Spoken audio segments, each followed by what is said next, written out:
Alison Watkins, welcome to our Leaders Unleashed series. That's a pleasure, Jo. You've got the top job at GrainCorp. In fact, you're the first woman to be appointed as CEO of an agribusiness here in Australia. So we're very lucky to have you. And our series is about leadership. But first, I'd like to ask you why you got involved in the Hunger Project. Sure. Well, look, I think the Hunger Project connected for me in a lot of different ways. First of all, I am passionate about food and agriculture, so anything to do with food is interesting for me. And GrainCorp, our core business is all around wheat, and we export a lot of wheat to different markets, Asia, Middle East and Africa. And so I'm very, very conscious when I go and visit our customers in some of those countries of the important role that Australian wheat plays in feeding a lot of poorer populations in the world. And I'm also very conscious of the population growth and the rise in living standards and the role that we'll play in that. So it really is, it fits very, very well for me in that sense. I guess the other thing for me in thinking about the causes that I want to get involved in and support is the quality of the people and the people who associate themselves with that cause and the people who are really driving it. And so very much having the opportunity to meet Kathy and see her passion, and also to see a number of the other terrific people, many of whom I've known over many years and have great respect for, just demonstrated to me that this is an organisation that's really high calibre and making a difference. You have 4 children, and I understand your husband Rod and your son Elliot went to Ethiopia with the Hunger Project in 2008.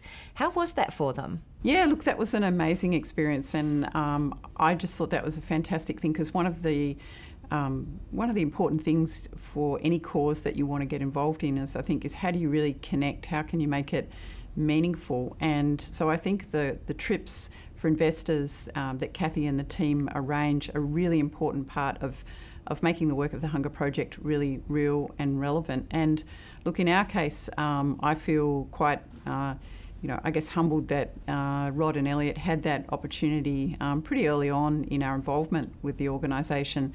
And for Elliot, who was 13 at the time, it was just a real eye-opening experience, because of course he has a very privileged life here in Australia.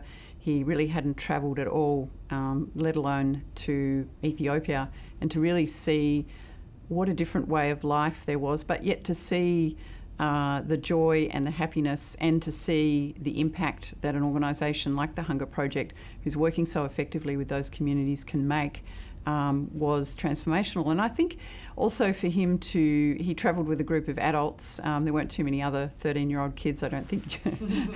He was very lucky to be able to go along, and very lucky that the adults put up with him, I guess. But the opportunity to be amongst adults, including people like Kathy, who are really showing such great leadership, I think is a very good role modelling exercise for him as well, in terms of shaping the values and the balance that I hope he'll display as he grows up.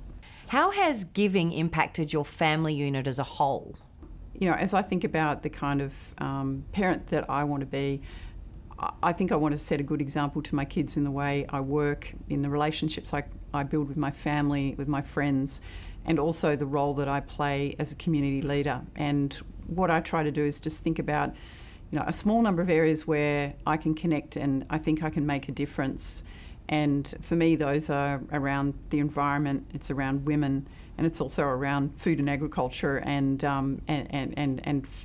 really doing something offshore that's making a difference to communities where there's such a great need. And an organisation actually like the Hunger Project brings those areas together for me very, very well. It brings together women, it brings together the environment, and creating sustainable communities, and obviously feeding people. So it's a really great fit. And I think for my family, some focus of our time and how we think in the community is a really important part. Now, I find for my kids, it's easier for them to connect to community causes that are very close to us. For example, my daughter's working at locally at the local St Vincent's de Paul, and she really likes that, and it's sort of meaningful and relevant. And I think over time, the causes that they'll connect with may be similar to ours, they may be different than ours, they may always be local, or they may be more international. It doesn't really matter, but I think what I hope is that they'll grow into adults for whom that is a part of their life, and it's a part of the balance and part of who they are as they grow. It sounds like you're breeding good leaders. And while we're on the topic of leadership, I understand that when you were appointed CEO of GrainCorp, you described it as a leadership act on behalf of the organisation. I'm interested, do you think the tide is turning for women leaders in Australia, or do you think we're still in for the long haul? Look, I feel very optimistic. I think we're seeing a lot of change. There's a lot of impetus and a lot of leadership coming from the business community itself. So we're seeing the ASX leading the way on promoting gender diversity. We're seeing the Australian Institute of Company Directors picking the ball up with its mentoring program for ASX 200 companies. We're seeing the Business Council of Australia with its development programs designed to get more women into senior executive roles. We're seeing organisations, leading organisations with clear gender diversity policies and measurable objectives. And I think we're really seeing a focus, and it's coming a lot from just the broader concern about organisational sustainability and building our organisations with that'll be here in 10, 20 years' time, not just delivering financial results for the next year or two. So I do feel very optimistic about it. I feel very fortunate to have the opportunity that I do to lead GrainCorp, and I do think it was a bold choice by the GrainCorp board. I feel that I have the right sort of skills and experience and credentials, but agribusiness is a pretty traditional sort of industry. It's a pretty male-dominated industry. So, yeah, we'd never even had a woman on the board at all at GrainCorp. So to leap from that state to having a female CEO is a bold choice. But actually, I don't think our board even thought about it in those terms at all, which is makes it all the more fantastic. So for the men and women watching who've just heard that you have 4 children, you're CEO of a top Australian company, the question has to be asked, how do you make it all work?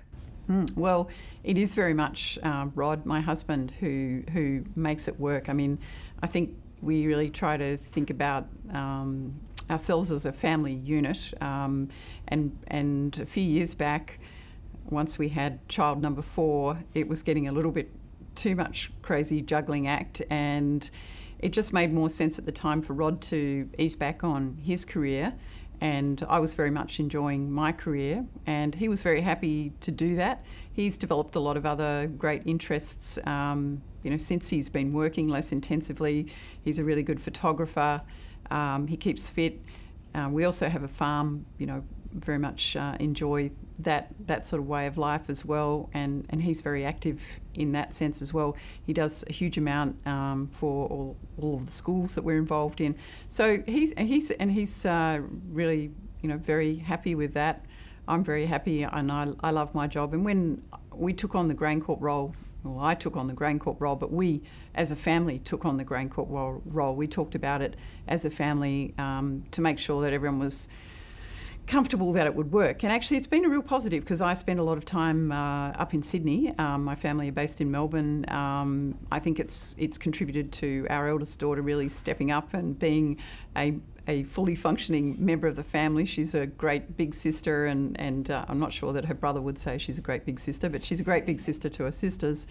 And she really helps Rod a lot. And yeah, I think I try and work hard during the week and get home and really enjoy the weekends with them as much as I can, and it's working very well.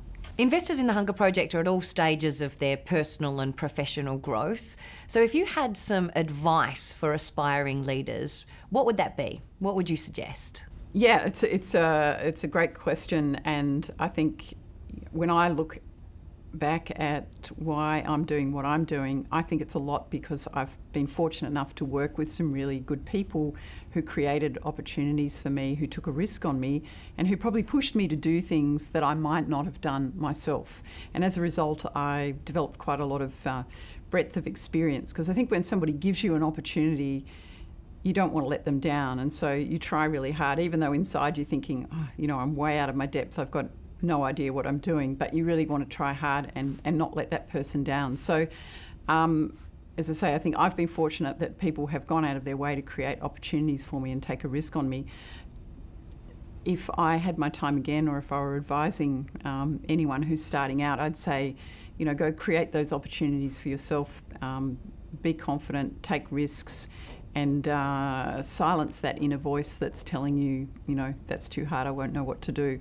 Because there are so many opportunities out there, and I think, quite often you can be really enjoying what you're doing, whatever it is, but, go try something else, because who knows, you'll probably enjoy that too. And then 1 + 1 can create, opportunities, new opportunities that take you way beyond anything you would have imagined. So my main advice would be try lots of different things, learn as many different skills, gain as many experiences as you can, and create those relationships with people who will help you and create opportunities and take risks on you.